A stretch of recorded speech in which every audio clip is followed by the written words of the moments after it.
Bom dia, sou Mauro Chaves, secretário-geral da Comissão de Direito Aeronáutico, Aeroportuário e Espacial da OAB-DF. Serei o mediador deste webinário, juntamente com a presidente da comissão, doutora Thaís Strozzi Coutinho. Em meu nome, em nome da OAB e desta comissão, eu agradeço a presença de todos, em particular, agradeço à Ordem dos Advogados do Brasil, a seccional do Distrito Federal, pelo apoio na realização deste evento.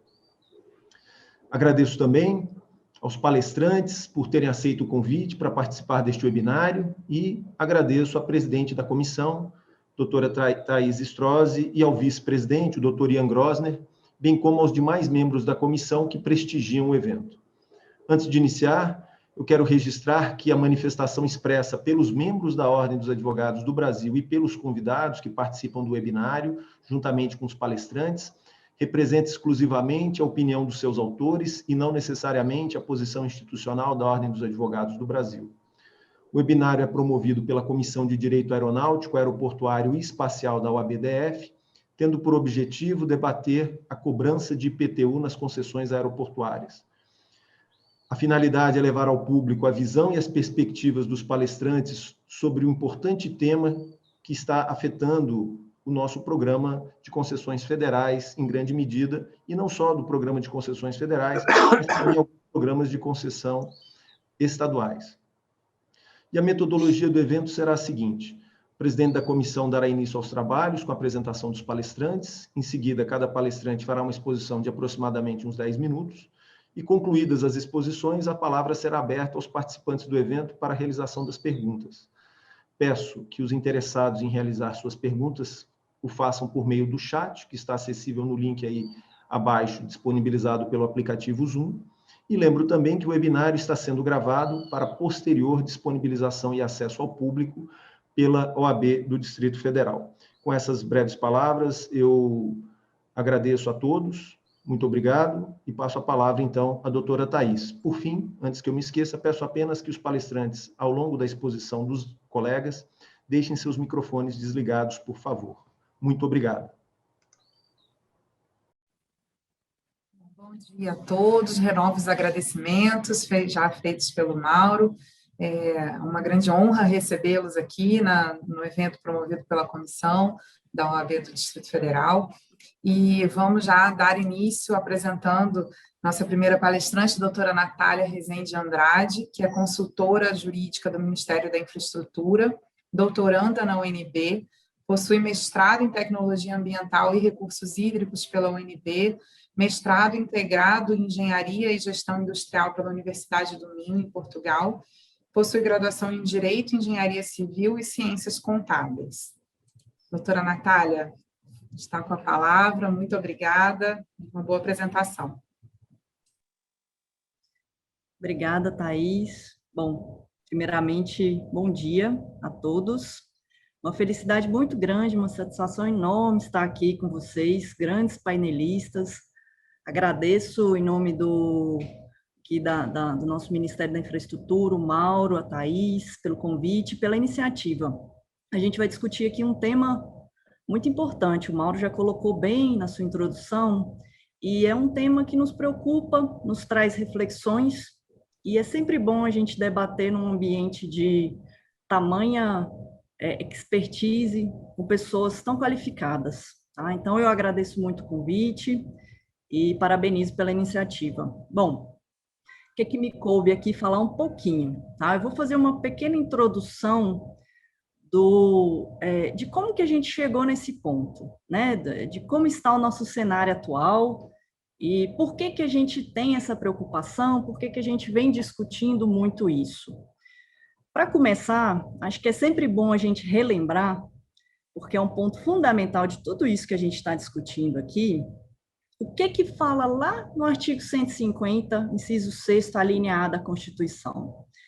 Então, ele fala lá que, sem prejuízo de outras garantias asseguradas ao contribuinte, é vedada à União, Estados, DF e município instituir impostos sobre patrimônio, renda ou serviços uns dos outros. Por que eu falo isso? É muito importante a gente ter essa lógica na nossa cabeça de imunidade recíproca. A gente tanto estuda sobre isso, e às vezes a gente vê que uns ou outros julgados interpretam de determinadas formas que muitas vezes não espelham a realidade. E qual que é essa realidade? É uma realidade que a gente está falando aqui muito particular, que é uma coisa que a gente precisa entender. Então, a gente está falando aqui de concessões de infraestrutura de transportes. Eu vou falar de uma forma mais geral, o Fábio depois vai me complementar, todos os outros vão me complementar com até muito mais propriedade, mas só para a gente entender, a gente está falando aqui de um tipo de desestatização pela 9491, a lei lá de 1997, que não é privatização, né? Então, quando a gente fala aqui de uma concessão de uma infraestrutura de transportes, a gente está falando de uma delegação de um serviço público, de uma atividade valorizada pela comunidade por um prazo determinado, cujo lá no final, lá esse prazo, né, ele vai findar e tudo isso, em tese, vai retornar, vai voltar para quem é de fato a titular, que é a União, são os estados, os municípios, né, cada qual com suas respectivas competências de acordo com a Constituição Federal. Por que eu estou falando isso? Porque é muito importante a gente entender, para além de quem que é o titular, a modelagem, o que faz sentido, como que tudo isso que a gente pensa aqui impacta nas concessões, certo? Então, muito por causa desse racional, principalmente do que diz lá o artigo 150, durante muito tempo a gente já teve precedentes diversos, a gente pode citar aqui, no sentido da não cobrança do IPTU.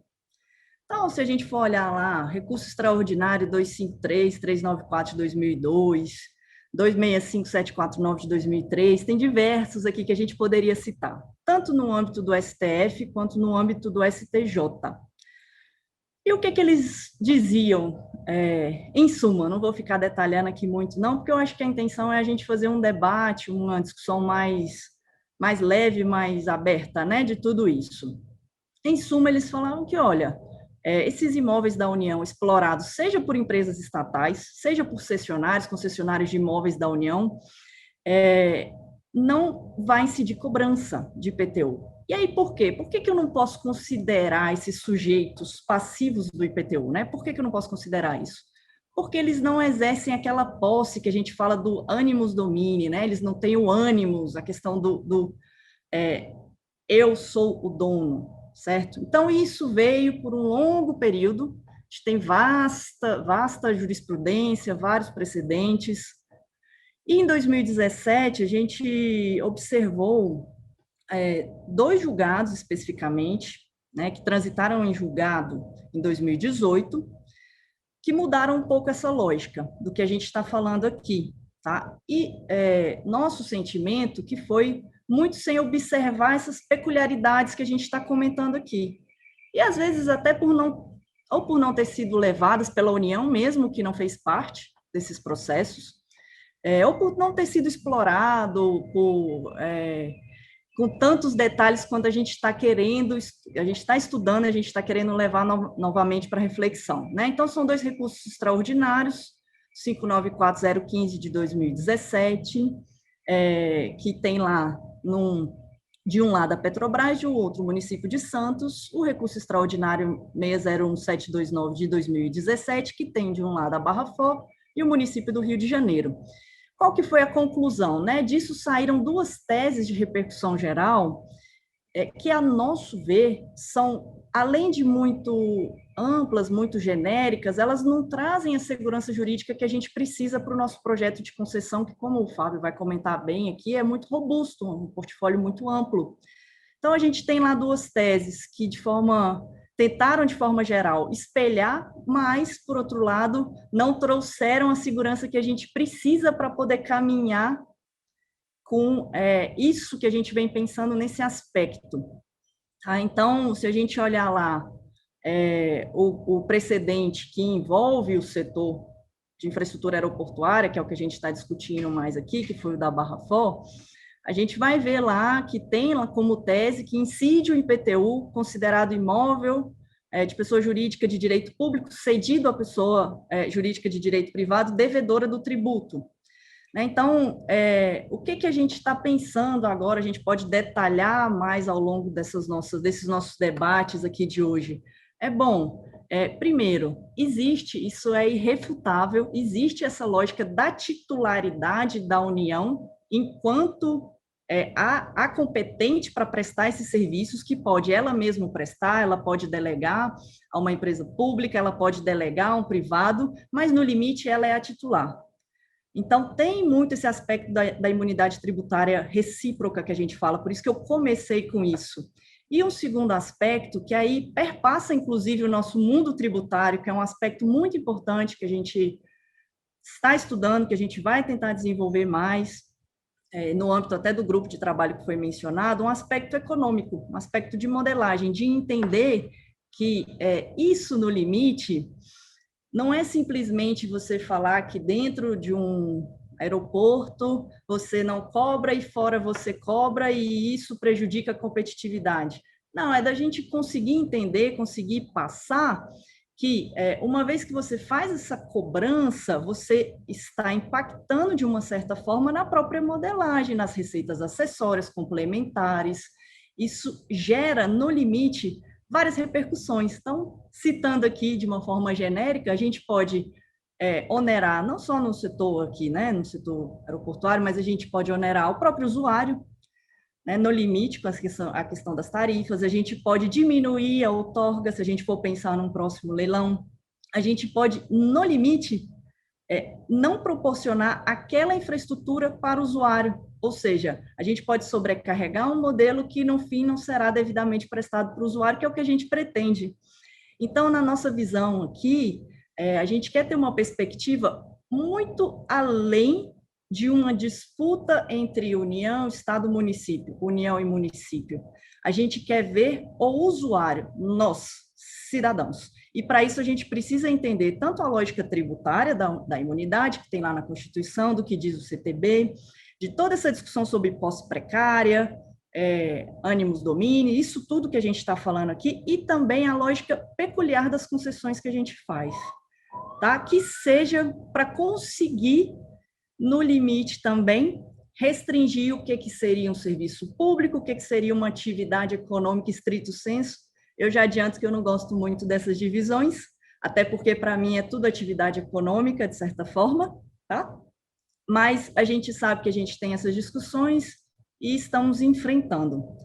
Para não me alongar muito aqui, eu vou ficando, né, deixando essa breve introdução, parabenizando de novo pela iniciativa, fico à disposição para os debates, para as perguntas, e agradeço muito o convite de estar aqui no meio de pessoas tão qualificadas para falar desse assunto. Thaís, vou devolver a palavra para você, tá bom? E fico aqui à disposição. Obrigada.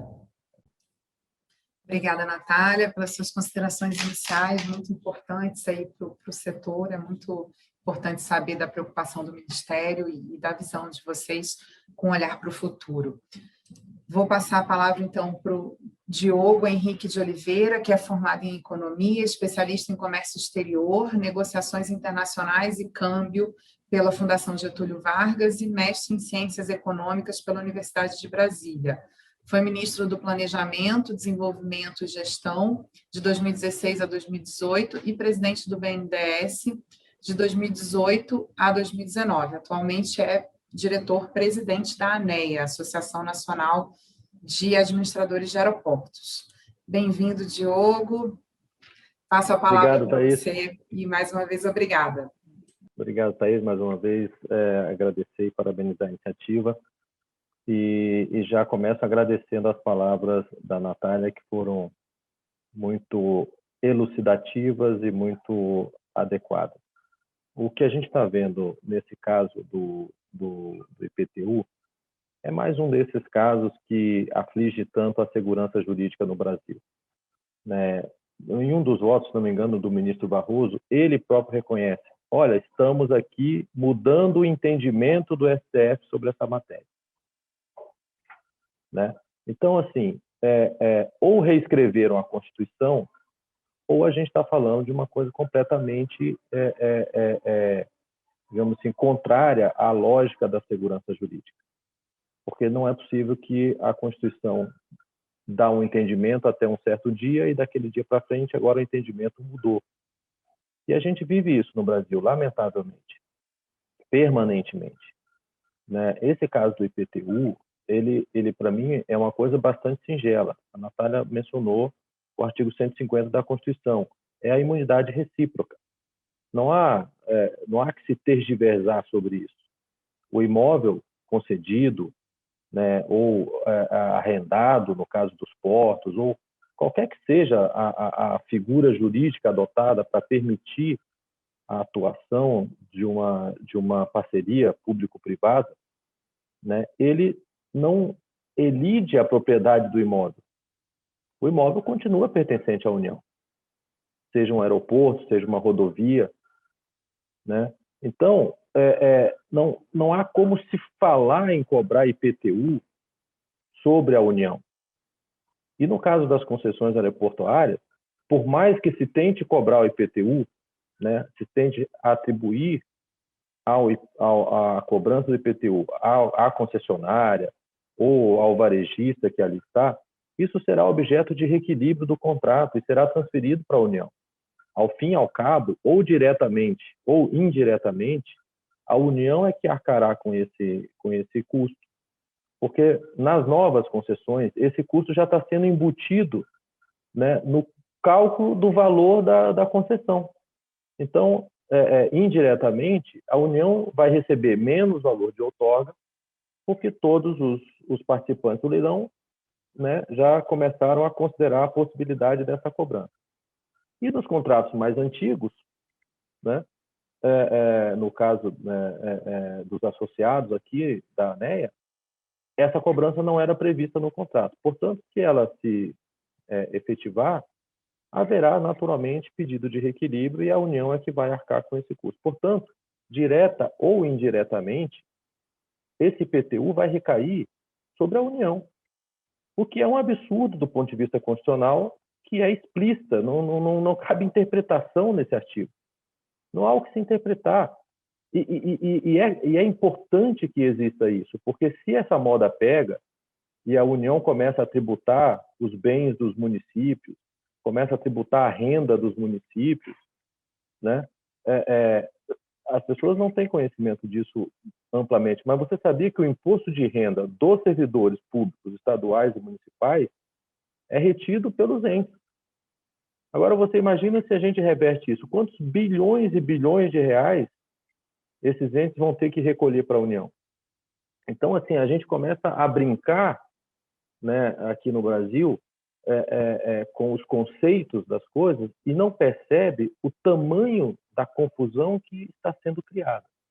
Esse caso do IPTU, para mim, é isso, né? E os julgados que têm saído mais recentemente são assim, a todo momento sai julgado para lá, julgado para cá, situações completamente absurdas, né? Mas digamos assim, esse caso, por exemplo, da Barra Forte, olha só o entendimento. O entendimento é que se o terreno estiver sendo ocupado por uma atividade econômica com fim lucrativo, ele tem que ser tributado. Ora, mas tudo é atividade com fim lucrativo. Não existe nada que não seja com fim lucrativo. Então, se você tem a concessão de uma rodovia, ela é toda explorada com fim lucrativo pela concessionária, né? Se você for aqui em Brasília, nos prédios aqui da Esplanada, todos têm restaurante, tem lojinha de conveniência, tem lanchonete. Vai cobrar IPTU sobre a Esplanada? Então, percebe que a gente está entrando numa conceituação que é impossível de efetivar na prática, né? Exemplos não faltam. Aqui em Brasília tem uma floricultura no aeroporto. Bom, a floricultura paga IPTU. A lanchonete não paga IPTU porque está no CBA que tem que ter lanchonete no aeroporto. Olha só o nível de complexidade que essas teses vão criar. Isso tudo a título de uma índole salomônica do nosso sistema judiciário, que é a ideia de, não, olha só, vamos aqui contemporizar para ajustar. Gente, é muito mais simples seguir o conceito básico do que está escrito na Constituição e do que está escrito no Código Tributário Nacional. O estabelecimento de um tributo, ele exige a definição do contribuinte, da base de cálculo, do fato gerador e da alíquota. Pois se vamos cobrar IPTU nas áreas concedidas, nas áreas arrendadas, etc., primeiro, quem é o contribuinte? Só pode ser o proprietário do imóvel. Portanto, é a União. Se vai cobrar IPTU, é sobre a União. Onde é que fica o artigo 150? Cadê a imunidade recíproca? Segundo, qual é a base de cálculo? Quanto vale o metro quadrado de aeroporto? Com que elemento vai se determinar o valor dessa base de cálculo? Então, são questões objetivas que, por mais que se constitua uma tese de que, olha, não pode cobrar em tais e tais casos, do ponto de vista prático, não se sustenta. Que é o que está acontecendo. Quando as prefeituras tentam, né, e várias têm tentado efetivar essa cobrança, ele não tem como explicar de onde saiu aquele valor que ele está cobrando. Porque o Código Tributário Nacional exige que a tributação tenha uma base definida e justificável, porque senão é confisco, senão é arbítrio. Então, a base de cálculo do IPTU é o valor venal do imóvel. Qual é o valor venal do imóvel? É impossível determinar quanto vale um metro quadrado do aeroporto, quanto vale um metro quadrado do porto. Isso não existe. Então, acho que a gente precisa realmente, e aí eu queria parabenizar a ação do Ministério da Infraestrutura de ter criado esse grupo, porque a primeira coisa, essa questão não pode ser tratada na Justiça Comum. Ele é um tema da Justiça Federal porque é uma tributação sobre a União. Então, a AGU precisa interferir nesses processos todos, né? É preciso que o governo federal se atente para isso. Não só, e aí de novo, não só pelo fato específico, que, a meu ver, do ponto de vista prático, não vai gerar prejuízo para as concessionárias aeroportuárias. Para mim, é líquido e certo que é causa de reequilíbrio dos contratos. Então, a minha preocupação é essa. Minha preocupação é, nós estamos brincando à beira do abismo e criando uma enorme confusão que vai dar margem a outras interpretações desse conceito de imunidade recíproca, que é uma confusão inimaginável. Inimaginável. Então, assim, só para concluir aqui, tentando respeitar aqui o meu tempo, né, demonstrar muito claramente, de maneira até um pouco veemente, que foge um pouco ao meu perfil, à minha personalidade, mas, assim, esse caso realmente é estarrecedor. Né? A gente fica estupefato, né, e se preocupa porque a partir desse tipo de coisa é que a falta de segurança jurídica é tão prejudicial para o investimento no Brasil. E nós precisamos, assim, desesperadamente ampliar a nossa infraestrutura, melhorar a qualidade da nossa infraestrutura. Estamos no caminho certo. Né? Esse ano a gente está comemorando 10 anos, né? E até houve um evento aqui, 10 anos de concessões aeroportuárias, né? Atravessando governos das mais diferentes vertentes ideológicas e políticas, né? O que demonstra o acerto desse instrumento, dessa política pública, né? E a gente não pode permitir que falta de compreensão e de compromisso com a segurança jurídica do país, né, coloque em risco não só as concessões aeroportuárias, mas todas as iniciativas, né, dessa natureza. Então, queria encerrar por aqui, me colocar à disposição para as perguntas e agradecer mais uma vez a oportunidade aqui. Muito obrigado. Nós que agradecemos, Diogo, pelas suas considerações, pela sua participação, por essa visão do mercado, né, em relação a esse assunto que é tão importante, traz tantos impactos. Bom, vamos passar a palavra para o Dr. Tércio Sampaio Ferraz Júnior, a quem agradecemos a presença. Ele que é advogado, professor titular aposentado da Universidade de São Paulo, professor de Direito na Pontífica Pontifícia Universidade Católica de São Paulo, parecerista e árbitro em arbitragens internas e internacionais, ICC e Mercosul. Doutor Décio, muito bem-vindo. Passo a palavra ao senhor. Estão me ouvindo? Ótimo. Bom, muito obrigado pelo convite. Fico feliz em participar dessa discussão. Eu gostaria de ir imediatamente ao tema, cumprimentando todos os presentes. Bom, já ficou óbvio do que é que nós estamos falando, não? Basicamente, não, nós temos que, talvez, ressaltar que o entendimento jurisprudencial do Supremo anterior, mais antigo, não? Talvez até por volta do ano 2000, ou antes até do ano 2000, não? Era de que os imóveis de propriedade da União, independentemente da sua ocupação por empresa delegatária de serviços públicos, não, estariam ao abrigo da imunidade recíproca. Não? Existe um julgado paradigmático aqui do ministro Ilmar Galvão, lá atrás. E o que nós percebemos é que houve essa mudança mais recentemente, não? Dizendo que, ao contrário, não,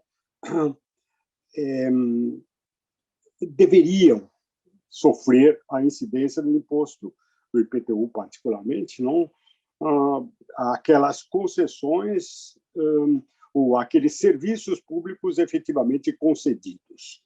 Não? É isso que nós estamos, basicamente, discutindo. Não? Eu me perguntei, tentando entender, o que é que provocou essa mudança. Obviamente, poderíamos pensar em alterações, ou, enfim, nas circunstâncias, não? Sobretudo as circunstâncias que nós estamos vivendo, não? E no papel da imunidade recíproca dentro dessas circunstâncias. Isso seria uma hipótese. Não? O que significa isso? A imunidade recíproca ela tem uma função fundamental, ela garante a autonomia dos entes federados. Não? E, dentre os aspectos fundamentais dessa autonomia, está a autonomia financeira. Não? Nós sabemos que, de fato, não, talvez, eu vou chutar aqui, 50% dos municípios brasileiros não têm autonomia financeira. Eles dependem, basicamente, da União e, em parte, dos próprios estados. Não? Então, essa é uma realidade que nós temos que nos confrontar. Então, a imunidade recíproca tem a ver com essa autonomia financeira. O que é que nós poderíamos perceber de um ponto de vista de política, não? De Estado, globalmente falando? Não, precisamos olhar para os municípios. O IPTU é, talvez, o grande imposto que os municípios têm, não? Talvez seja aquele que seja mais factível de cobrar. O imposto territorial urbano é mais factível, dentro de pequenos municípios. Então, vamos favorecer ao máximo isso. Mas não é a questão de política federal que está propriamente em jogo aqui. O que está em jogo é esse pronunciamento do Supremo, a mudança que ocorreu naquela jurisprudência antiga. Na jurisprudência antiga, eu repito, o Supremo entendia que imposto territorial urbano se refere à propriedade, ele tem por base a propriedade e olhamos a propriedade no seu sentido mais tradicional. Não importa quem, nesse sentido, não importa quem seja o proprietário, o imposto incide sobre a propriedade. É a propriedade que define o imposto, ali que está a base de cálculo, certo? O que aconteceu, pelo menos depois do ano 2000? Nós tivemos uma emenda constitucional que acabou consagrando alguma coisa que vinha já acontecendo de fato. Ou seja, o imposto, o IPTU particularmente, começou a ser poderia ser progressivo. É o que diz o parágrafo 1º. O imposto poderá ser progressivo nos termos da lei municipal, de forma a assegurar o cumprimento da função social da propriedade. Quando nós introduzimos esse adendo, essa ideia de cumprimento de função social da propriedade, houve um ligeiro deslocamento da propriedade pura e simplesmente como base para o imposto para o proprietário, vamos dizer assim. Não? É leve esse deslocamento, mas ele ocorreu. Ou seja, ao invés de olhar apenas a propriedade, quanto vale, ponto, não? Surgiu a ideia de progressividade e de atendimento à função social, e aí entraram outros fatores deslocando para a figura do proprietário, vamos dizer assim. Isso aconteceu realmente. Não?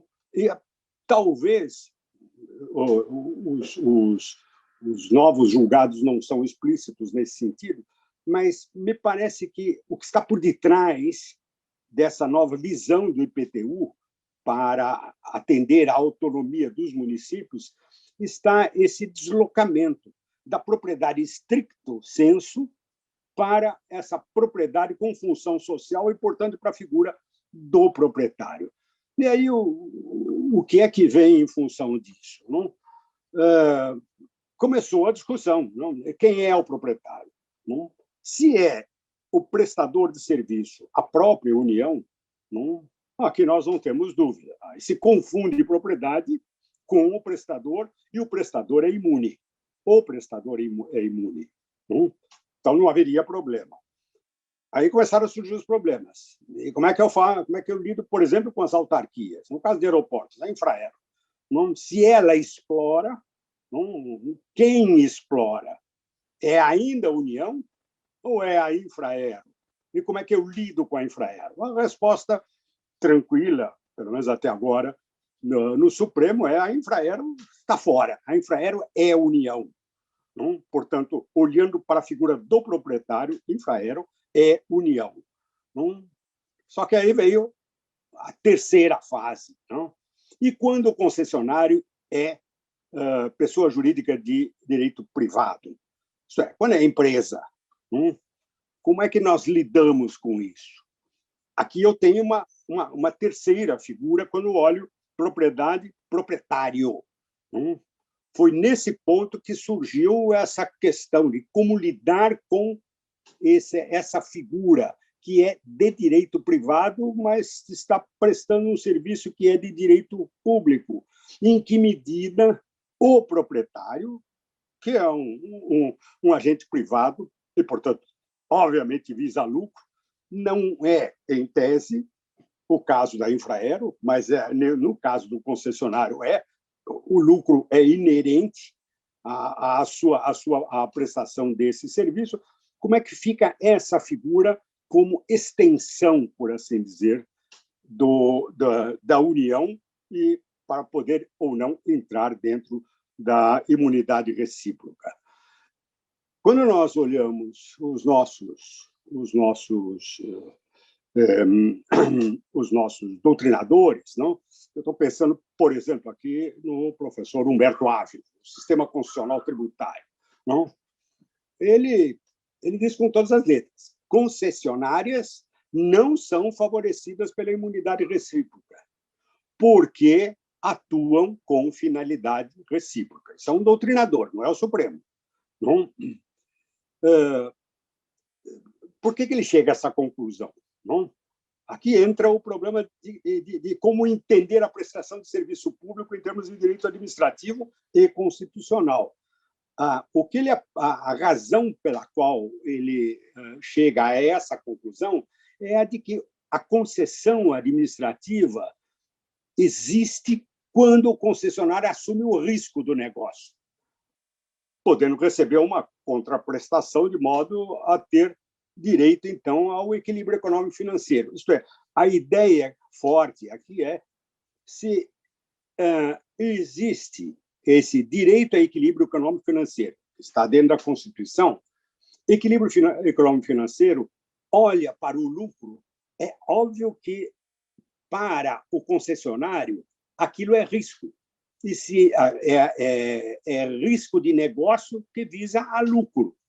Essa é a ideia básica, se eu entendi corretamente, o professor Humberto Ávila está na sua conclusão de que as concessionárias não são favorecidas pela imunidade recíproca. Isto é, olhando o IPTU, é um tipo vamos dizer assim, de proprietário ao qual não se estenderia a condição de proprietário união. Bom, o que a gente poderia dizer a respeito disso? Não? Essa visão, não,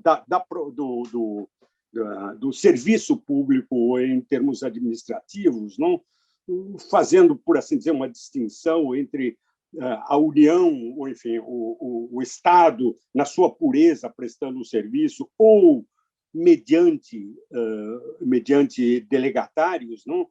É uma visão francesa tradicional, não? Que vem da doutrina francesa, não? E que faz essa distinção. Não? Nós temos uma prestação de serviço pura e simplesmente, obrigação do Estado, e, de outro lado, uma atividade econômica. Mas os franceses entendem que há uma distinção a ser feita entre uma coisa e outra.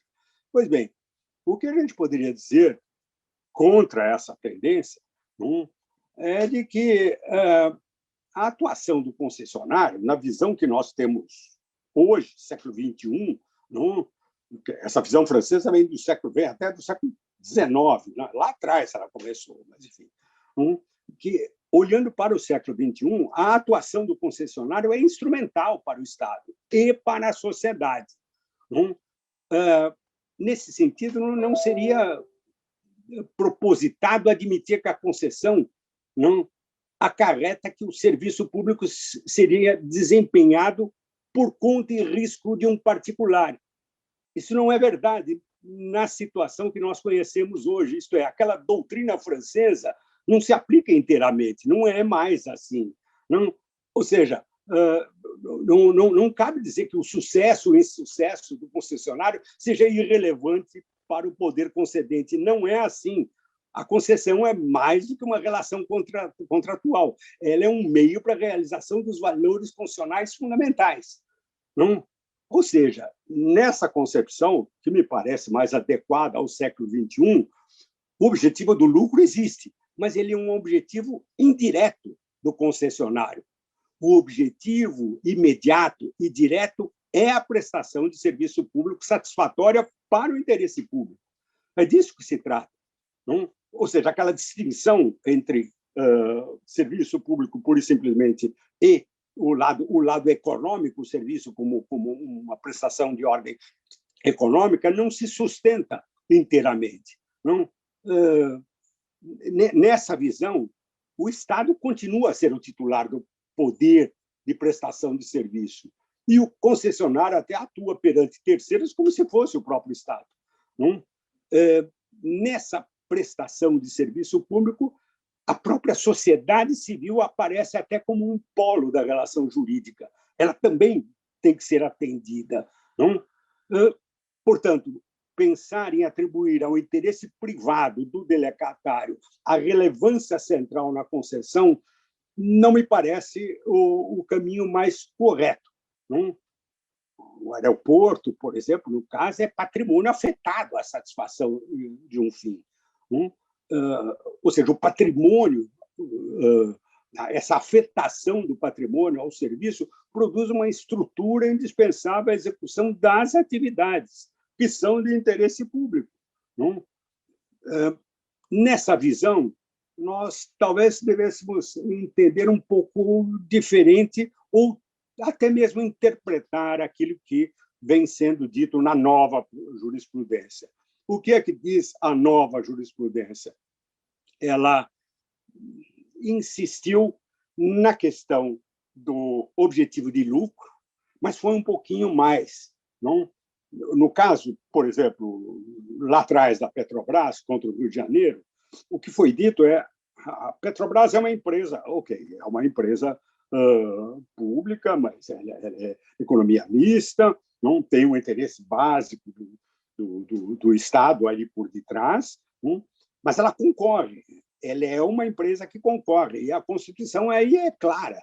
não, o regime jurídico das empresas privadas, não, a esse regime jurídico se sujeitam, não, também as empresas públicas. Se é assim, aqui entra um fator importante, que é o fator concorrência. Não é apenas visar lucro, mas é concorrer com os outros. Ou seja, todos visam lucro, mas eu não posso privilegiar uma empresa como a Petrobras enquanto proprietário, não? E submeter a Petrobras, sujeitar a Petrobras à imunidade, porque ela é concorrente. Isso está acentuado nessas recentes decisões. E isso talvez seja uma interessante válvula de escape para a gente reconstruir o raciocínio. Admitamos que o lucro seja um fator, ainda que indireto, relevante, mas ele é relevante se nós olharmos o fator concorrência. No caso, agora vamos isolar, no caso dos aeroportos, essa concorrência não é ostensiva, ao contrário, você tem quase monopólios regionais. Talvez pudéssemos imaginar, será Guarulhos e o aeroporto lá de Campinas, concorreriam propriamente. Não é uma concorrência no sentido puro da palavra. É bem mais complicado, porque o que nós temos são monopólios. Portanto, não existiria concorrência aí dentro. Poderia até haver lucro, mas não haveria concorrência. E se não há concorrência, nós então voltaríamos à imunidade recíproca. Bom, eu acho que, em síntese, é isso que eu gostaria de dizer para começar a nossa conversa. Muito obrigado pela atenção. Excelente, nós que agradecemos, doutor Tessi. É um privilégio tê-lo aqui entre nós na OAB, né? Um privilégio ter uma aula assim tão boa, né, e qualificada. Bom, passando então a palavra ao doutor Fábio Rogério Teixeira de Almeida Carvalho, que é advogado e servidor de carreira federal, de especialista em regulação de transportes, possui pós-graduação nas áreas de direito constitucional, administrativo e tributário, regulação dos serviços públicos e direito da concorrência, possui curso de política regulatória pela George Washington University em Washington. Como servidor público, atuou em diferentes cargos no governo federal. É membro do Conselho de Administração em Empresas, incluindo a Autoridade Portuária de Santos, Porto de Santos. Também é professor de cursos de pós-graduação em Direito Administrativo, Regulação e Concorrência. Bem-vindo, Fábio. Passo a palavra e agradeço aí a sua disponibilidade em estar conosco.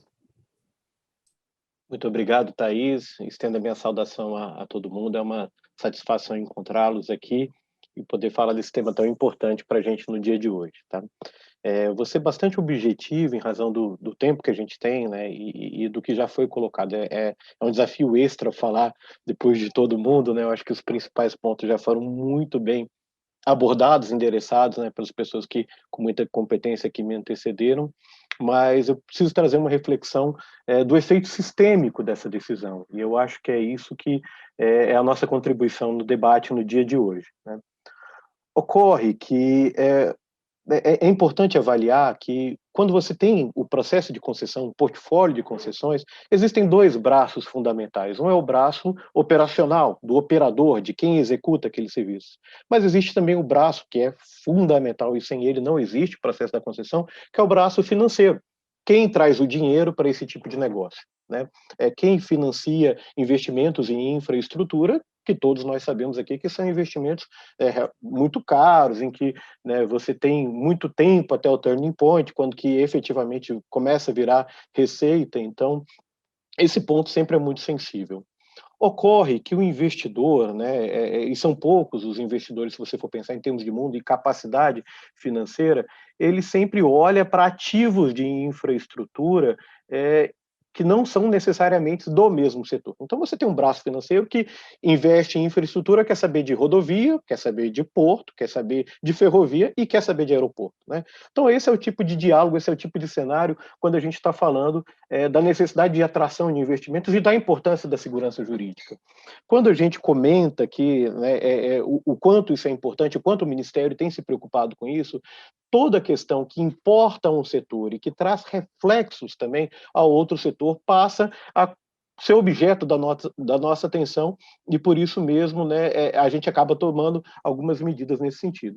Essa questão que a gente enfrenta aqui hoje, do IPTU, é uma dessas questões, é uma questão absolutamente sensível, porque ela tem dois aspectos. Um aspecto é um aspecto quase que exemplificar, assim, quase que modelar de como isso acontece, né, nas discussões entre competências federais, estaduais e municipais que ocorrem no momento que você faz uma concessão no serviço público e que coexistem. E o outro diz respeito à preponderância de interesse, né, da União versus o interesse arrecadatório do Estado. Mas, para além disso, o que eu queria começar discutindo é que, como já foi dito pelos que me antecederam aqui, especialmente pela fala da doutora Natália, isso é sempre objeto de uma precificação ex ante, né? Quando alguém vai estudar um projeto, sempre discute primeiro quanto custa aquele projeto, né? E, na prática, isso precisa ser entendido assim: quando o investidor está olhando uma carteira, e a nossa carteira aqui do Ministério é uma carteira bastante abrangente, nós temos aqui 200 bilhões de investimentos a contratar em todos os setores, e hoje a área que a gente toca aqui no Ministério tem essa preocupação que exista uma coerência, uma convergência na forma de conceder esses ativos, posto que, como eu dizia, o investidor estrangeiro é o mesmo, né, e está interessado em olhando toda a carteira, ele não olha só rodovia, mas se o negócio for bom, ele quer investir em rodovia, mas quer investir em ferrovia. Mas imaginemos isso em outros setores, só para que a gente tenha a dimensão do que é, né, o risco regulatório, o risco, a segurança jurídica do que a gente discute no dia de hoje. Imagina que, por exemplo, a gente tem aqui a concessão de rodovias, né, e que o investidor estrangeiro está interessado em entrar num processo de concessão de rodovias e, para isso, contrata um advisor no Brasil que, né, vai ajudar a estruturação desse projeto. Então, vamos imaginar que uma dessas rodovias, por exemplo, corta 40 municípios, né, extremando só o que a gente discute aqui. E quando, né, nesse processo de discussão, o investidor estrangeiro pergunta para o advisor brasileiro: fechamos a proposta econômica, já temos o valor que podemos oferecer de tarifa, o valor que podemos, ou que podemos oferecer de outorga nesse ativo? O advisor fala: sim, fechamos, mas existe uma questão aqui tributária que a gente precisa conversar. Beleza. O investidor pergunta: qual que é a questão tributária que a gente precisa conversar? Olha, tem um imposto aqui no Brasil chamado IPTU, né, que é um imposto predial e territorial urbano, que pode ser cobrado daqui para frente. O investidor fala: mas peraí, esse imposto ele é predial, né? Ele é urbano. A rodovia não necessariamente está na mancha urbana, mas não passa em toda a área urbana. Ele incide em toda a área, ou é só na área onde tem ali, né, onde está se avizinhando a cidade? Veja bem, tem município que acha que pode cobrar, mas tem município que acha que não pode cobrar. Outra pergunta. Então é só do leito da rodovia, né? Tem o leito da rodovia, mas também tem uma discussão de faixa de domínio, do que fica para um lado e do que fica para o outro, que a gente pode estender um pouco essa área. Aí o investidor fala: ok, mas eu queria entender uma coisa, que o imposto não quer dizer, ele não incide sobre quem é o proprietário, né? O proprietário na concessão não é a União, por que está cobrando de mim? Não, mas veja bem, né, posse, propriedade, Erin, Savini, aquela discussão, a gente cobra. O investidor, ao final das contas, fala: ok, vamos precificar. Qual a alíquota? Veja bem, pode ser 2%, pode ser 3%, pode ser 2,5%. Ok, vamos fazer um corte aqui e colocar, então, em 2,5% para tudo. Todos os municípios vão cobrar? Aí o advisor vira de novo e fala: não sei, tem município que hoje não cobra e pode começar a cobrar.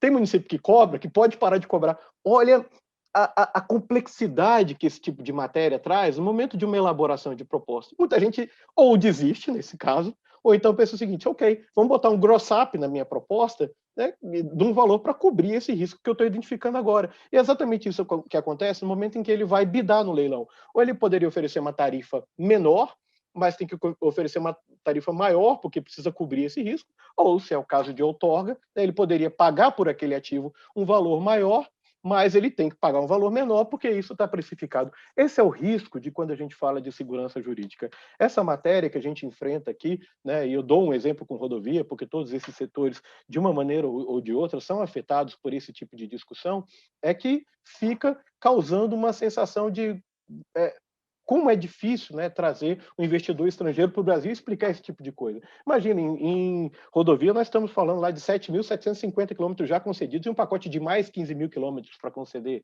né? Em ferrovia, se a gente for falar só hoje, nós temos 1.125 municípios sendo cortados por ferrovias. Esses valores aí, a gente está fazendo uma estimativa, mas chegam assim, até de 300 milhões a 1 bi por ano de cobrança de IPTU a variar conforme o setor, né? O Porto de Santos, que é um que eu acompanho muito de perto, já tem lançado de imposto para esse ano de 2021 4 milhões de IPTU, né? Fora 128 milhões que estão sendo discutidos judicialmente. Então, essa questão ela afeta sobre dois aspectos, tanto nos contratos de concessão que já existem, e a gente acabou discutindo aqui, que no mínimo seja uma discussão de reequilíbrio econômico-financeiro, o que importa, né, é um custo regulatório, porque a agência reguladora vai ter que ficar discutindo também quanto que é a cobrança de IPTU, se ela deve ser repassada, como ela deve ser repassada a tarifa, mas acaba também incidindo com relação aos novos projetos que a gente coloca no bolo e quando a gente está discutindo um pacote como o nosso.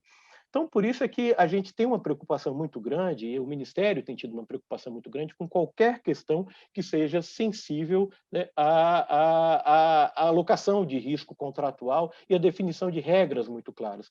Por esse motivo, e dada a sensibilidade e impacto financeiro dessa matéria, é que nós abrimos aqui no Ministério uma frente específica para cuidar dessa matéria.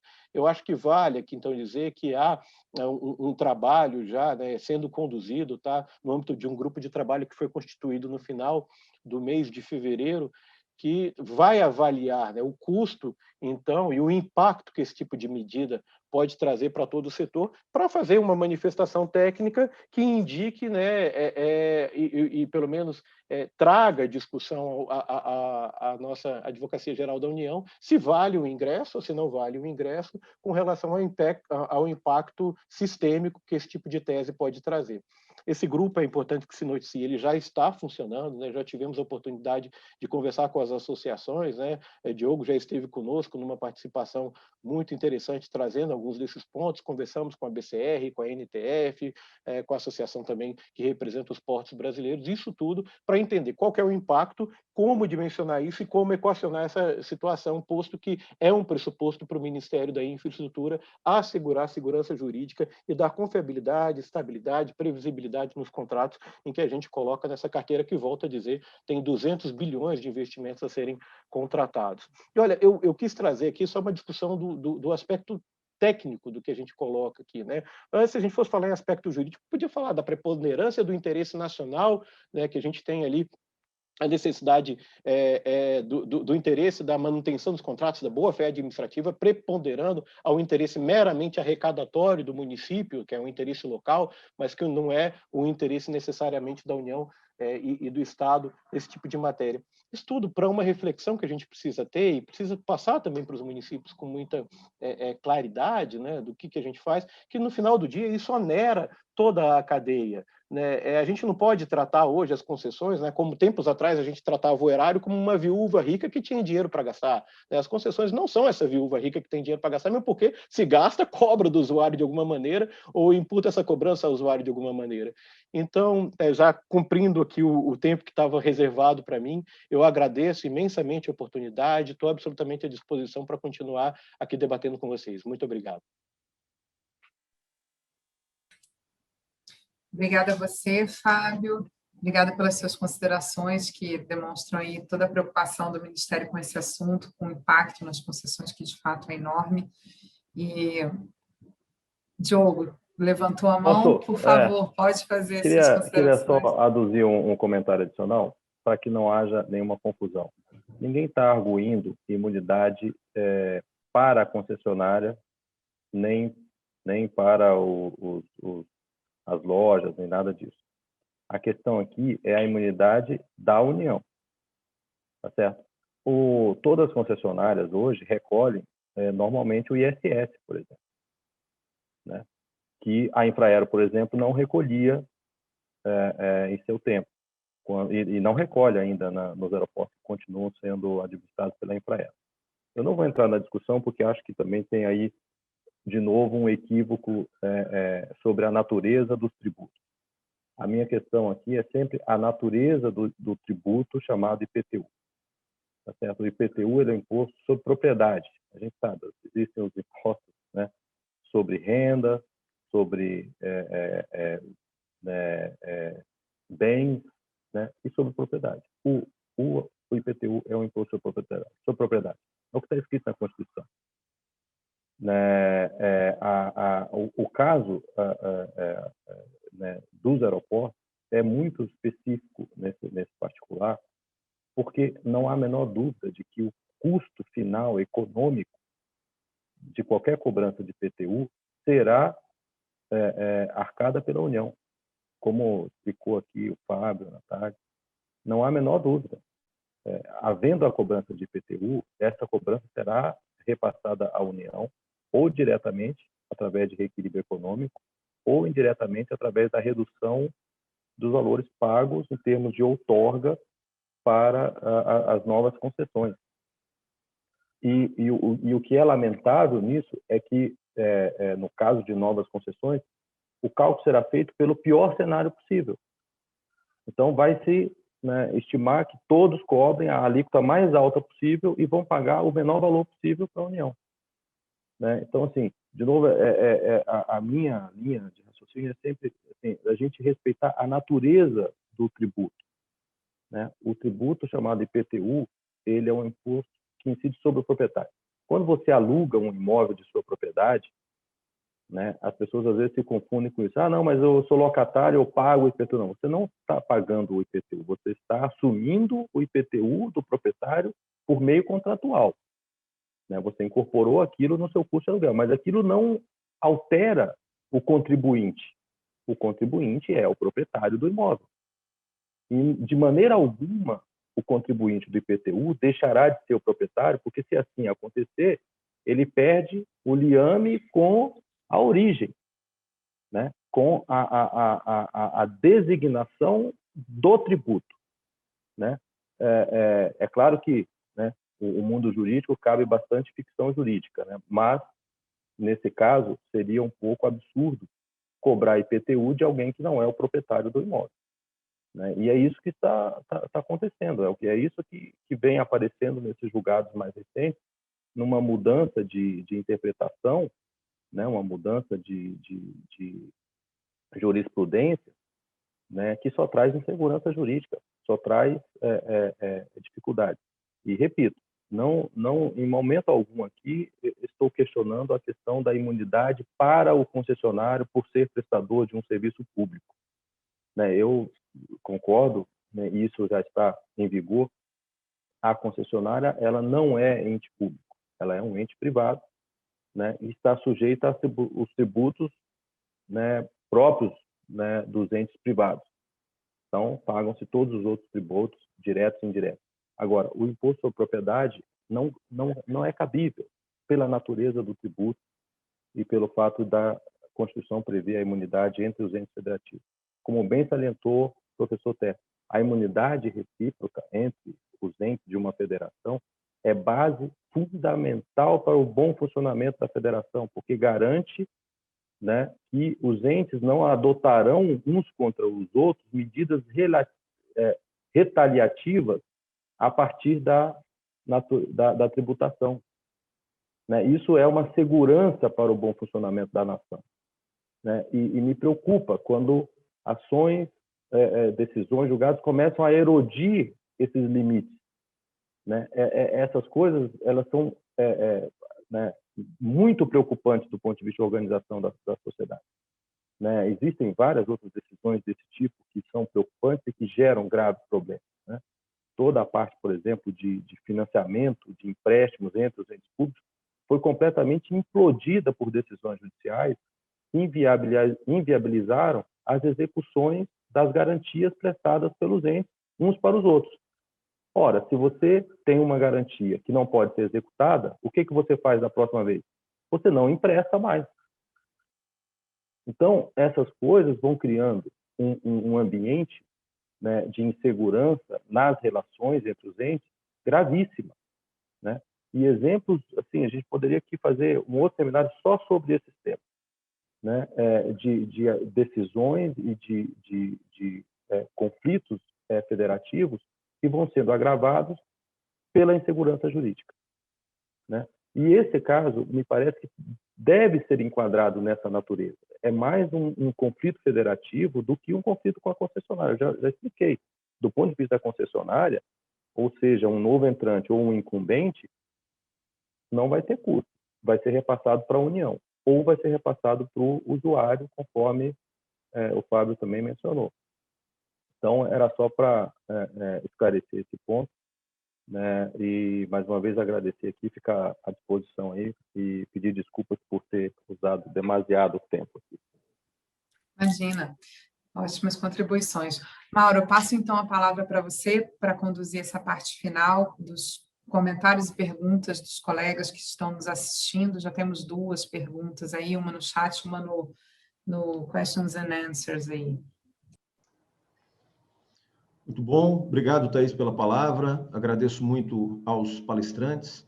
Tema muito rico, né, de questões, de preocupações, e a gente já percebe aqui pela interação dos participantes. Eu vou ler, então, a primeira questão, que é do Márcio Alabarce. Márcio Alabarce diz: bom dia, doutora Natália. O governo federal espera atuar como amicus curiae em ações envolvendo o tema. Alguns processos já estão no Supremo e um primeiro desafio para os players tem se deparado é justamente a fase de admissibilidade, na qual é essencial demonstrar a distinção entre os casos envolvendo as concessões de serviços e os processos anteriormente julgados. Eu acho que os colegas já sabem, né, o precedente não discutia, os 2 precedentes do Supremo, né, nos recursos extraordinários, eu não sei se foram citados aqui, mas eram os recursos extraordinários 594-015 do Rio de Janeiro, esse era de São Paulo, envolvendo a Petrobras, e o 601-720, envolvendo uma concessionária de veículos no aeroporto de Jacarepaguá, no Rio de Janeiro. A União não era parte, né? Então, é importante deixar isso claro, a União não atuou, não era parte nesses processos, e acabou sendo pega de surpresa no julgamento desses recursos extraordinários. E agora, me parece que a preocupação do Dr. Márcio Alabarce aqui é exatamente saber como, diante do que foi exposto, né, como a União eventualmente iria se posicionar nos processos em curso. Eu passo a palavra à doutora Natália, então. Muito obrigado. Bom dia, Márcio. Vou responder a sua pergunta e pegar um gancho também aqui no que foi colocado pelos demais, até para fazer alguns comentários rápidos. Bom, o Diogo comentou bem aqui no último gancho que ele fez, de que a gente não está olhando a imunidade da concessionária, do privado. Isso a gente discutiu muito.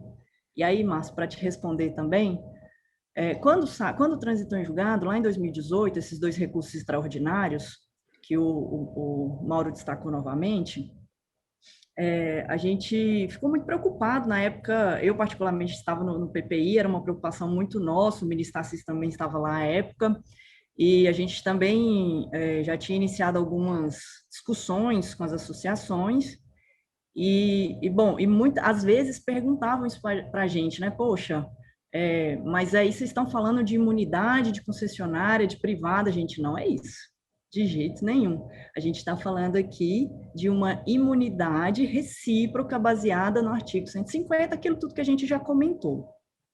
Na época, o que foi pensado lá em 2018, e isso conjuntamente com todos os players aí, com o governo, associações, etc. Como a CNT estava em processo de ingresso de uma DPF, a gente pensou, em um primeiro momento, em atuar como amicus curiae. Tá? Só que a DPF foi ajuizada, teve lá seu ingresso pela CNT, a gente teve uma decisão desfavorável no âmbito dessa DPF, e aí o que a gente começou a discutir? Bom, vamos pensar em subsídios para ter a nossa ação, tá? Falando aqui de uma nova estratégia. E muito disso passa por esse grupo de trabalho que foi constituído, que o Fábio comentou, o Mauro também comentou no início. Tá? Então, muito disso é para a gente colher subsídios, deixar uma argumentação robusta, lógico, sempre em discussão com o órgão da Advocacia Geral da União que faz toda essa análise, né, o órgão central, a SGCT, a Secretaria-Geral de Contencioso, a gente sempre está em contato, conversando muito com eles, para a gente conseguir demonstrar, e aí são coisas que a gente vem pensando, vem estudando muito. Vou pegar alguns ganchos aqui, sem me alongar muito, mas só para fazer alguns comentários, que vai também no sentido disso que o Márcio está me perguntando. Então, Amigos Curi a gente já pensou em alguma época lá, principalmente 2018, 2019, e agora a gente vem pensando numa ação própria mesmo, uma DPF, tá? E para isso a gente precisa de alguns subsídios robustos, a gente já tem preparado grande parte deles, tá? E isso também vai muito por essa questão que o professor Técio colocou aqui da migração dessa lógica de propriedade no sentido mais tradicional, né, do deslocamento dessa propriedade, e muito do que a gente vem conversando é isso, é entender a concessão como uma garantidora de direitos fundamentais. Até porque, gente, a gente tem migrado, se a gente olhar a nossa regulação, muito para uma regulação por incentivos de compartilhamentos. Então, faz sentido a gente entender a concessão, e é isso mesmo, juridicamente falando, como uma delegação, certo? A gente não está passando de forma nenhuma propriedade, até porque, de novo, já falei isso lá no início, mas ela vai voltar para a União no limite. Muito se discute sobre bens públicos, bens de concessão, se aquela propriedade naquele momento seria do público, seria do privado, seria uma propriedade resolúvel, tem muita discussão sobre isso. Mas o que a gente sabe mesmo é que, no limite, lá no fim, isso tudo vai retornar, uma vez que o serviço é de titularidade da União. Então, a gente tem muito esse pensamento, essa argumentação, no primeiro ponto, focada nessa questão da concessão, da lógica que envolve, dos aspectos jurídicos, do que ela traz com ela de direito fundamental, e um segundo ponto, que aí o Fábio comentou aqui, que é do impacto, da importância. A gente tem os números, e aí, lógico, a gente sempre conta com o auxílio das associações, de todos os usuários, né, de todo mundo que está presente aqui, para nos passar esses números. Porque isso é uma lógica também de consequencialismo, do que isso está provocando no âmbito das nossas concessões, que é uma coisa que a gente quer levar também, lógico, a título de sensibilização. Então, no limite, de novo, o que a gente está falando aqui? A gente não está falando de União versus município, lógico, também, né? Mas a gente está falando do usuário. Então, a gente quer levar muito, quer mostrar o usuário, como o professor Técio falou, ele é uma terceira parte, isso está na 8987, se a gente for olhar. Então, ele é um polo também, e ele também está sendo afetado por isso. Tá? Então, Márcio, não sei se eu te respondi, mas o que a gente vem pensando hoje é em instruir, fazer os subsídios em contato com a AGU. Lógico, a gente vai fazer o que é possível aqui no nosso âmbito do Ministério da Infraestrutura, área técnica, jurídica, e tentar, ao máximo, subsidiar para caminhar e para ter êxito no que a gente vem pensando. Tá bom? Obrigada. Natália, muito obrigado mais uma vez aí pelos excelentes esclarecimentos. E eu tenho aqui uma pergunta do Leonardo Leão. Ela não está direcionada especificamente a um palestrante particular. Eu vou ler, deixo em aberto aqui para os colegas e a gente vê como conduzir essa resposta. Ele cita aqui o seguinte: primeiro, ele agradece, né, elogia o evento e diz: entre os precedentes recentes, há também um caso envolvendo a Sabesp, recurso extraordinário 600.867, no qual o Supremo entendeu que o fato de a empresa ter ações negociadas em bolsa seria, em tese, um ponto relevante à cobrança do IPTU. Como esse julgado pode impactar a discussão sobre a incidência ou não do imposto, principalmente por várias concessionárias de serviços públicos possuírem ações negociadas em bolsa? Bom, eu não sei se os palestrantes acompanharam o precedente, né? Até porque comentar um precedente às vezes exige você ter analisado a decisão. Mas eu vou deixar a pergunta em aberto e eu vou tomar até a liberdade aqui, enquanto recebemos outras perguntas aqui dos palestrantes, das pessoas que estão nos assistindo, né? E eu vou até direcionar o doutor Tércio aqui, vou aproveitar para fazer um bloco aqui de perguntas, que é o seguinte: doutor Tércio, considerando até a pergunta que foi formulada, percebemos aqui que há casos em que você enquadra mais facilmente o impacto financeiro que essa decisão teria sobre uma outorga. Por exemplo, né, quando, se porventura as concessionárias vierem a formular um requerimento de reequilíbrio, as concessionárias que já estão incumbentes, né, do serviço, elas vão lá precificar o valor do IPTU, eventualmente, né, nas suas receitas. Isso fica mais evidente porque, ao fazer o pedido, você tem mais clareza ali de quanto aquilo impactaria o FENAC, por exemplo, no caso das outorgas, né, o Fundo Nacional de Aviação Civil. Então, isso aí você tem um valor que demonstra mais claramente o impacto que houve para a União, né, no orçamento da União. Já no caso de uma concessão futura, temos aí uma sexta rodada, né, em andamento, com leilão agendado para o dia 6 de abril e uma futura rodada também já em andamento, no caso do setor aéreo, né, que seria a sétima rodada no ano que vem. A precificação desse tributo sobre a outorga é muito mais difícil, porque é uma estimativa que foi feita pelos futuros participantes do leilão, e eles né, vão dar um lance considerando vários elementos. Esse é um dos elementos. Então, até para a União depois chegar e dizer, olha, isso vai impactar minhas futuras concessões, enfim. Como o senhor vê essa questão do ponto de vista aí né, de como a União poderia se posicionar nesse sentido, diante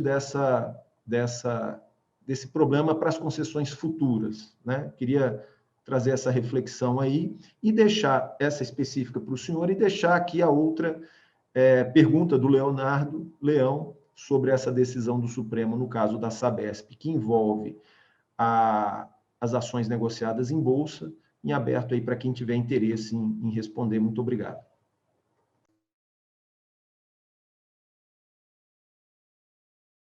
Perdão, doutor Técio, se eu puder ligar o microfone, ele tá desligado. Acho que a sua pergunta, talvez devesse ser endereçada a outra pessoa. Quem falou por último? O doutor Fábio. Fábio. Ele tocou nesse assunto. Não? Eu olhei somente o aspecto mais jurídico-constitucional e jurídico-administrativo. Não, eu não. A sua pergunta me parece muito mais voltada para essa análise sistêmica de como isso impacta. Eu não me sinto à vontade para responder. Eu acho que ele se sentiria mais à vontade. A pergunta que foi feita pelo assistente, para aquele que está assistindo, essa eu tenho condições de responder. A outra, que impacto isso tem? Nossa, isso é um problema de política financeira e de como nós poderíamos olhar sistemicamente isso. Acho que eu passaria a resposta para ele. Acho que ele está mais autorizado a responder do que eu. Perfeito. Então, Fábio, a pergunta fica para você, doutor Técio. Eu não sei se o senhor vai querer responder a pergunta do doutor Leonardo, então. Né, posso responder. A dele eu posso responder. Está mais dentro daquilo que eu falei. Podemos começar, então, com a do Leonardo, que já estava endereçada. Em seguida, passamos para o Fábio. Muito obrigado. Bom, em relação à pergunta dele, eu acho que, especificamente, não, empresas que têm ações em bolsa, não, nós voltamos ao tema. No caso aí, Sabesp, não, enfim, mas não importa. Não, nós voltamos ao tema específico, não? No voto proferido pelo ministro Roberto Barroso, não, o tema é exatamente esse: em que medida eu posso estender, não, para efeito de IPTU, que é um imposto sobre propriedade, não, é propriedade da União, a figura do proprietário. Quem é esse proprietário? A discussão está em torno disso. E o voto do ministro Roberto Barroso é bem claro. Ele diz: entender que os particulares que utilizam os imóveis públicos para exploração de atividade econômica lucrativa, esse é o primeiro dado, não deve pagar IPTU, significa colocá-los em vantagem concorrencial em relação às outras empresas privadas. Isto é, eu entendo a posição, por exemplo, da ANEA, apresentada aqui. Bom, mas nós temos que voltar à visão de que IPTU é imposto sobre propriedade, não sobre proprietário. Não tem nada a ver com o proprietário. Quem paga ou não paga não importa. Não, alguém vai pagar a imunidade recíproca é sobre quem é o proprietário. Não? Só que o que nós estamos vendo é que, nesse voto, pelo menos do ministro Barroso, você também está tendo essa inflexão, não? Com base em dois fatores. Não? Atividade lucrativa ou não lucrativa. Esse é o primeiro. Não? O entendimento tradicional é que, naquela divisão da administração no seu sentido puro e no seu sentido econômico, o ente público ele não só não visa lucro, não, como ele não tem lucro, efetivamente. Essa é uma discussão que apareceu no passado em relação à Petrobras, função social da Petrobras, não, e que acabou impactando as ações da Petrobras lá nos Estados Unidos, na Bolsa em Nova York. Não? Eu me lembro disso, não? Que, quando apareceu na Bolsa em Nova York a ideia de que não, a Petrobras cobra pelos seus produtos aquilo que tem mais ou menos impacto social. Nossa, caíram as ações lá e houve protestos enormes de acionistas. Ou seja, a Petrobras assumir uma função social pública não afeta a sua condição como concorrente. Isso é, ela afeta essa sua condição em face de outras empresas privadas na área petrolífera. No Brasil, havia monopólio, mas fora do Brasil não há monopólio.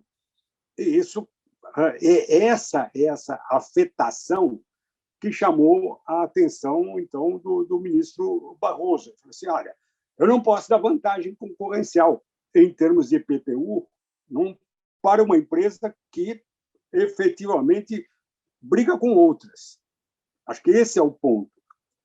Então, no caso da pergunta, nós estamos lidando exatamente com isso. Empresas concessionárias, elas podem ter uma vantagem em termos da sua composição acionária do valor das ações em mercado. É para isso que ele está olhando. Não? O que a gente pode dizer em contra-argumentação? Não? Vamos olhar só a questão concorrencial. Ainda que exista essa repercussão em termos de valor de ação, o que está em jogo, no entanto, aqui é a condição de vantagem concorrencial. Me parece que ela não é expressiva nesse sentido. Ou seja, não é um fator expressivo. Pelo menos no que se refere aos aeroportos, mas também aí aos portos, também aí em relação às rodovias, não? O que nós temos aí são monopólios, você não tem propriamente concorrência. Acho que é importante olhar para o artigo 173 da Constituição, 174. Não? O fator concorrencial aí não é ostensivo. Não? Aliás, no CAD, nós temos essa discussão a respeito, por exemplo, de cartel em licitação, que é uma questão bastante complicada. Um dos posicionamentos do CAD a respeito de cartel em licitação vai um pouquinho nessa direção, ou seja, não há concorrência pura, porque o Estado define, ou melhor, o poder concedente que define qual é o mercado e as condições de mercado. A concorrência é prévia, mas depois que você se instala e ganha, você não compete mais no sentido puro da palavra. Eu acho que o voto do ministro Barroso vai nos conduzir a esse tipo de discussão. Será que é cabível falar em vantagem concorrencial em caso de concessionária? No caso que exista monopólio, eu acho que é muito difícil. Mas, mesmo em outros casos, essa questão vai aparecer. E, nesse sentido, a resposta a essa pergunta. Bom, afeta essa posição em bolsa de valor? Pode até afetar, mas eu acho que afeta não em termos concorrenciais. E, se não afeta em termos concorrenciais, eu acho que a gente devia olhar com mais cuidado e dizer, está fora. Aí são imóveis públicos para ok, para exploração de atividade econômica, ainda que lucrativo, mas a vantagem concorrencial em relação a outras empresas já está definida depois que alguém ganhou a concessão. Ela não reaparece mais. Eu acho que é isso que tem que ser olhado e discutido, até com amicus curiae, se for o caso no futuro. Muito obrigado, doutor Tércio. Vou passar a palavra ao Fábio, mas antes eu queria deixar claro aqui o seguinte, eu sei que o Diogo tem um compromisso agora às 11h30, né, da ANEA, eles têm um evento importante que vai ser realizado agora às 11h30, então, se o doutor Diogo precisar sair ou se retirar, eu queria só fazer esse pequeno registro e passar a palavra a ele aí, porque faltam poucos minutos para iniciar. Obrigado, Mauro. Se você me permite, eu faria aqui umas considerações finais aqui, me excusando imensamente com todos aqui, mas houve essa sobreposição. Então, eu queria só realmente parabenizar enormemente a iniciativa desse seminário, parabenizar aqui os meus colegas de painel que trouxeram contribuições muito elucidativas, desejar enormemente que o nosso judiciário passe a tratar desse tema com mais profundidade, né? Acho que o professor Tércio traz ponderações muito interessantes a respeito desse princípio, desse tema da concorrência, que precisaria ser um pouco mais observado com cuidado e principalmente com relevância, né? Eu não sou, evidentemente, todos já perceberam que eu não sou advogado, então eu me guio muito mais pela análise econômica e pelos efeitos sistêmicos, né? E me parece que, de toda sorte, digamos assim, a questão concorrencial ela deveria ser considerada, a meu ver, subsidiariamente. Ela não deveria ser a questão principal. Até porque a incidência do IPTU em termos de representatividade é muito pequena em termos de concorrência. Ninguém vai ganhar, ou, digamos assim, um cliente porque o IPTU é reduzido.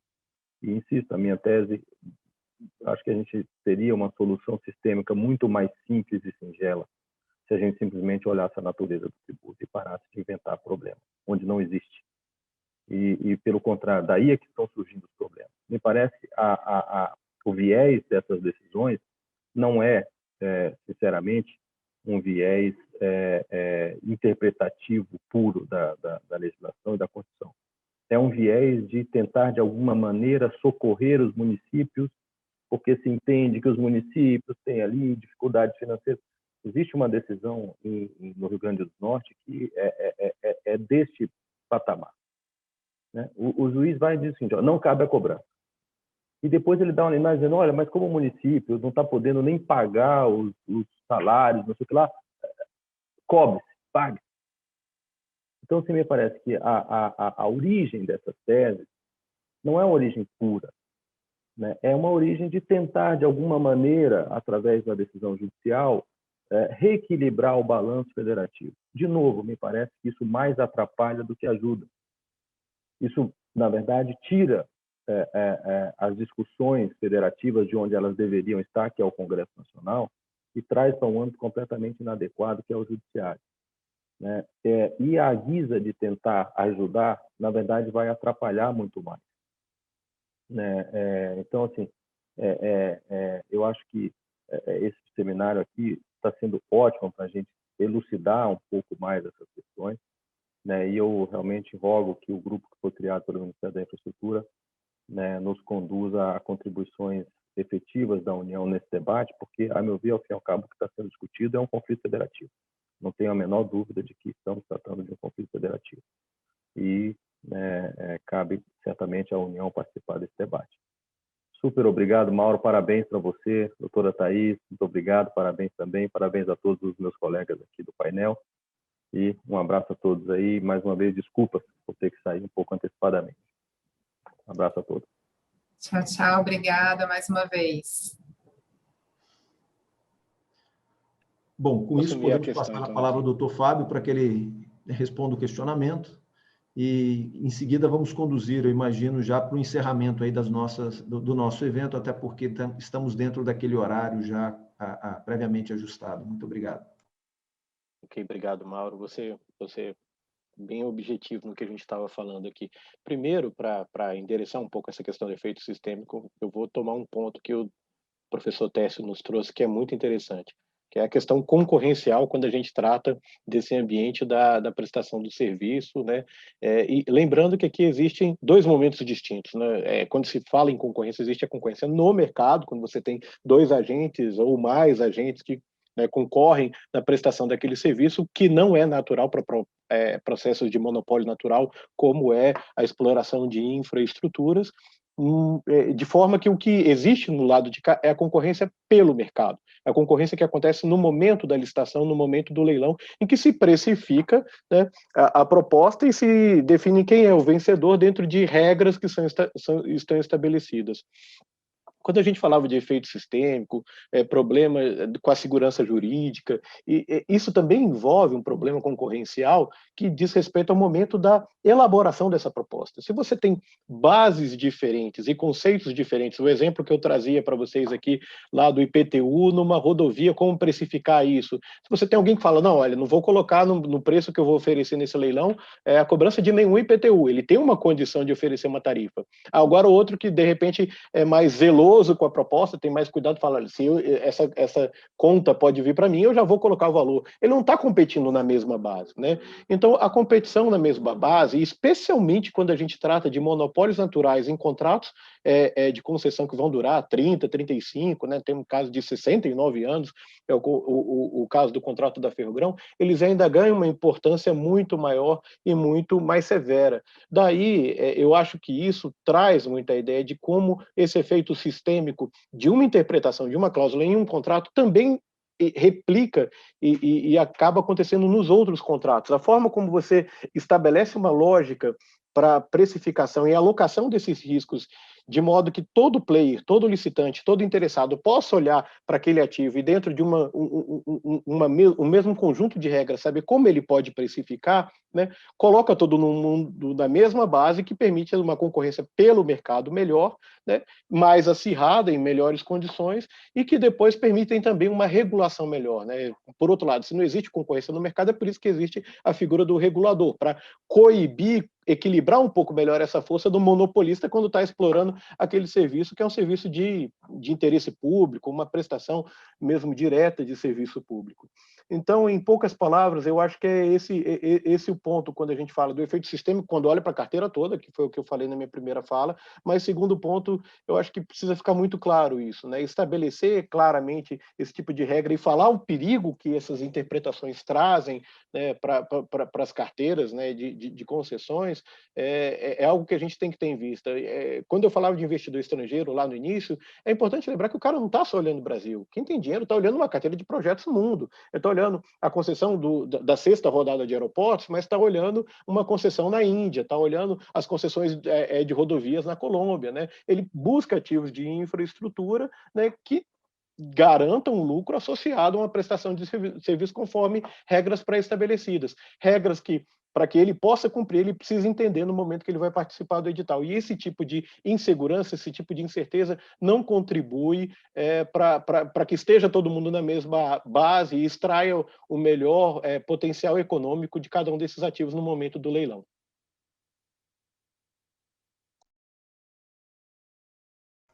Muito bem. Muito obrigado, Fábio, pelo esclarecimento. Thaís, temos uma última pergunta aqui, inclusive está direcionada a você. Então, eu vou deixar você dar uma olhada aí no question and answer, né? E avaliar aí como você quer responder. Acho até que foi elaborada por um colega da comissão, não sei se exatamente, né, é a mesma pessoa, mas eu acho que sim, que é o Dr. Walter Barcelos. E deixo, então, contigo como você vai querer conduzir essa última pergunta. Muito obrigado. Eu entendo que a gente poderia, se o doutor Técio estiver de acordo, acho que está abordando uma questão bem jurídica e bem alinhada com o que ele tratou, que é o seguinte: os doutores pensam que a previsão do parágrafo 3º do artigo 150 da Constituição, no sentido de excetuar a hipótese de isenção quando houver pagamento, tarifas pelo usuário, expõe as concessionárias de serviços públicos que essencialmente cobram e recebem tarifas diretamente do usuário?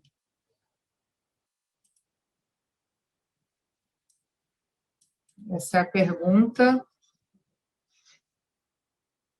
Está no... Por favor, especificamente, como é que entrou o usuário aí dentro? A pergunta é se né, os palestrantes entendem que a previsão do parágrafo 3º do artigo 150, que trata da hipótese de isenção quando houver pagamento de tarifa pelo usuário, expõe as concessionárias de serviço público que essencialmente cobram e recebem essas tarifas diretamente do usuário, né? Bom, acho que a gente teria que, de novo, olhar esse contexto triangular que existe na concessão. Não, e isso favorece a outra tese, não, de que a concessão não deveria sofrer o impacto ou a incidência do IPTU. Quer dizer, de fato, eu tenho o poder concedente, o Estado. Não? De outro lado, eu tenho o concessionário, que é um delegatário, mas, de outro lado, eu tenho, então, a sociedade civil. Ela faz parte, não propriamente de um contrato stricto sensu, mas ela faz parte da relação jurídica lato sensu. Não? E essa questão não, relativa à posição de quem paga e de quem não paga, e de problemas de isenção, de tarifa e de não tarifa, talvez seja um bom reflexo disso que eu estou dizendo. E aqui nós temos, aliás, muita discussão, até que ponto isenções podem ou não ser concedidas, não? E para quem? Não? Isso é uma questão de interesse público, não é uma questão de interesse privado. Eu acho que a pergunta permite a gente dizer que reforça o caráter da concessão, não? Como algo que não está diretamente submetido ao mercado em termos de concorrência. Não é por aí. Não, os interesses que levam a você isentar ou não isentar e pagar tarifa e até medir a tarifa em função do tipo de serviço não se regulam por concorrência. Não? Então, não havendo esse aspecto, é de se perguntar se, tirando a questão da concorrência, se só o objetivo de lucro sustentaria a extensão ou sustentaria a não extensão para a empresa privada que oferece o serviço público em substituição ao Estado, ou como se Estado fosse. Eu diria que a pergunta é boa nesse sentido, de que ela fortalece a tese avessas. Não deveria haver incidência, eu não tenho concorrência. Não é uma empresa privada atuando como empresa privada no mercado privado. Não é assim que funciona. Acho que isso tem que ser refletido e a pergunta, acho que reforça essa posição, é o que eu diria. Sem dúvida, tanto que as tarifas são exatamente reguladas pelo poder concedente. O privado não pode cobrar o que quer, né, e reajustá-las quando quer, como ocorre numa atividade essencialmente privada e menos regulada. Bom, Mauro, devolvo a palavra para você, para as considerações finais. Eu acho que não tem mais nenhuma pergunta pendente. Acho que a gente pode caminhar para o encerramento. Bom, Thaís, muito obrigado. Eu quero apenas agradecer aí a disponibilidade dos nossos palestrantes, a atenção, a paciência de disponibilizar o seu tempo, de estar aqui conosco, né? A atenção na resposta à pergunta de todos os participantes. E com essa palavra restituo a você para que você faça, então, o encerramento do nosso evento e agradeço a todos. Muito obrigado. Bom, então agradeço a todos a presença, também aos que nos acompanharam durante esse evento. Tivemos aí cerca de 80 pessoas nos acompanhando ao longo dessa manhã. Agradeço aos membros da comissão que estão também aqui presentes, nos assistindo, ao lado de tantos outros colegas. Agradeço em especial ao Mauro pela organização do evento, o apoio na organização do evento, o convite feito aos palestrantes, e informo que a OAB vai encaminhar, provavelmente ou eu ou o Mauro encaminharemos a vocês um certificado de participação né, no evento como palestrantes. É sempre uma grande alegria, uma honra recebê-los aqui na Casa da Advocacia, né, um ambiente neutro em que a gente pode debater e trazer nossas impressões sobre o assunto tão relevante que tem tanto impacto aí no mercado. Muito obrigada a todos. Obrigado. Muito obrigado. Um grande abraço, tchau, tchau. Logo, Eu pessoal. Tchau, tchau. Bom final de semana. Boa tarde. Bom final. Grande feriado. Tchau.